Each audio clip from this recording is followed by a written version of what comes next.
Sebuah tips kalau kita jalan di savana, kita ikutin jalur. Jangan sembarangan ke sana, nanti bisa ceblok kecemplung aliran air yang kita nggak kelihatan. Kalau di sini jalannya lebih kelihatan. Bukit yang sering buat foto di situ. Nah, saya mau ke danau. Ini jalannya kelihatan banget. Jadi kalau jalan di savana, ikutin jalan-jalan yang udah kelihatan. Nih, salah satunya. Kalau lewat sini ya rekoso banget bahasa Jawanya. Terkadang di jalan seperti ini pun juga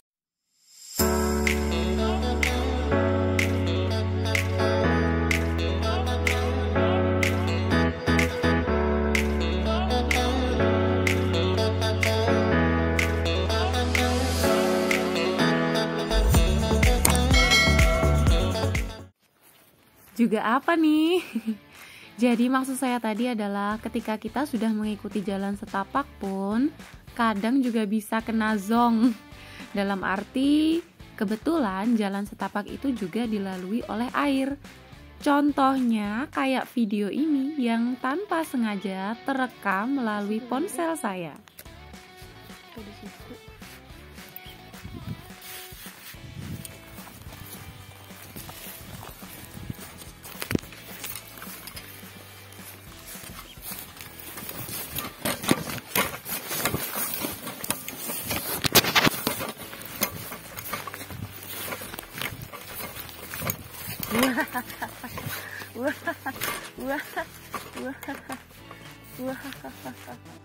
Sebelum akhirnya saya memutuskan untuk kembali ke atas lagi, saya mencoba merekam sekeliling saya seperti ini.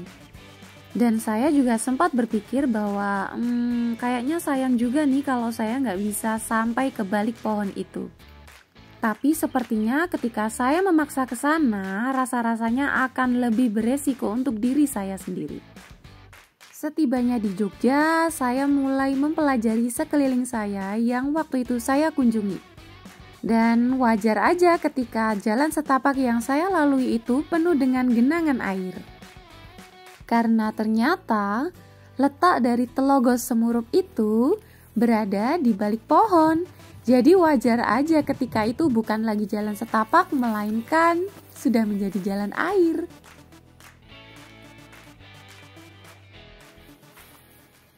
halo.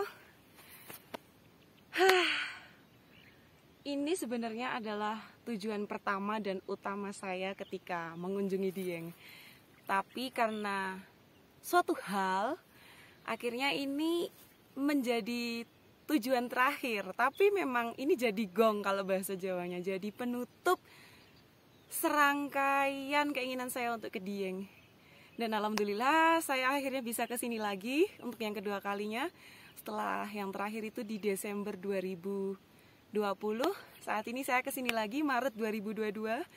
Saya sangat bahagia atas semua yang sudah saya alami dengan semua perjalanan yang telah saya lakukan mulai dari Jogja di hari Kamis sampai ini hari Minggu, dan insya Allah nanti siang saya akan kembali lagi ke Jogja. Semoga perjalanan ini bisa memberikan manfaat yang besar, yang baik untuk diri saya secara khusus, dan semoga yang saya lakukan ini bisa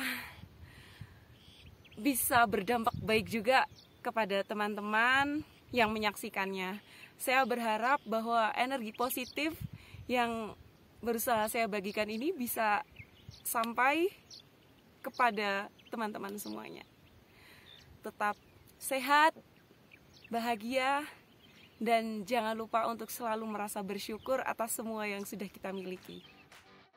Kalau berkaca dari rencana saya yang tadinya di awal tapi akhirnya terwujud di akhir, sebenarnya itu bisa kita analogikan dalam kehidupan sehari-hari juga loh.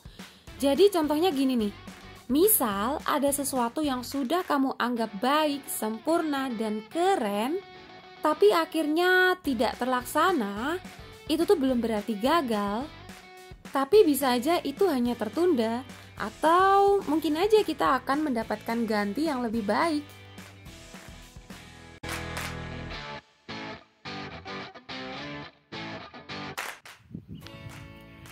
kalau kita pergi ke suatu tempat, di tempat yang luas atau lapang seperti ini, biasanya kita agak bingung tentang jalan masuk dan jalan keluarnya. Oleh sebab itu, biasanya dari pihak pengelola sudah memberikan tanda. Nah, itu tadi kita masuk dari sana, berarti kita keluar juga harus dari sana. Kita harus perhatikan tanda-tanda supaya nggak kesasar. Biasanya kalau turun gunung di batas vegetasi atau yang biasanya pohon terakhir gitu, terus atas udah lapang luas, itu agak susah menentukan arah, sehingga kita harus tahu patokan supaya melewati jalan yang benar.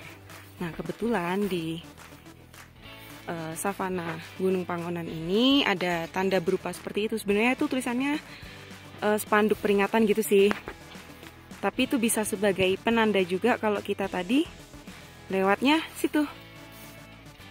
Batas kawasan konservasi dengan kawasan hutan lindung. Dilarang memasuki kawasan konservasi.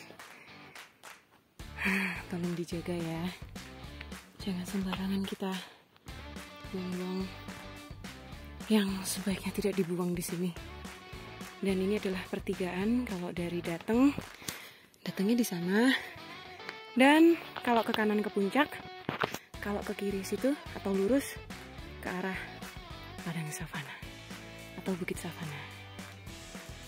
Katanya kalau ke puncak, ngecamp di puncak malam itu bagus. Tapi saya belum pernah ke puncak sih. Saya menyukai padang savana yang ada di sini. Sekarang jam 9.36, tadi saya naiknya jam 7 kurang. Saya lama di atas sih. On the way-nya mungkin sekitar, burung apa itu? On the way-nya sekitar setengah jam, maksimal 45 menit. Nah, sekarang saatnya saya kembali ke hostel, persiapan check out, dan keliling sebentar cari kentang dieng, terus pulang ke Jogja. Di situ ada burung, saya nggak tahu burung apa ya itu. Bagus.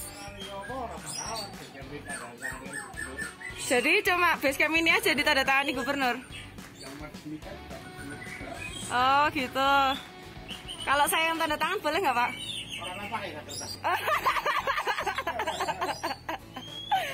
Baiklah. Dengan berakhirnya video saya tentang savana Gunung Pangonan, bukan berarti video keseruan di Dieng lainnya juga berhenti sampai di sini. Karena masih ada topik lain yang akan saya bahas setelah ini. Nantikan terus ya. Wassalamualaikum warahmatullahi wabarakatuh. Terima kasih. Terima kasih. Terima kasih Dieng.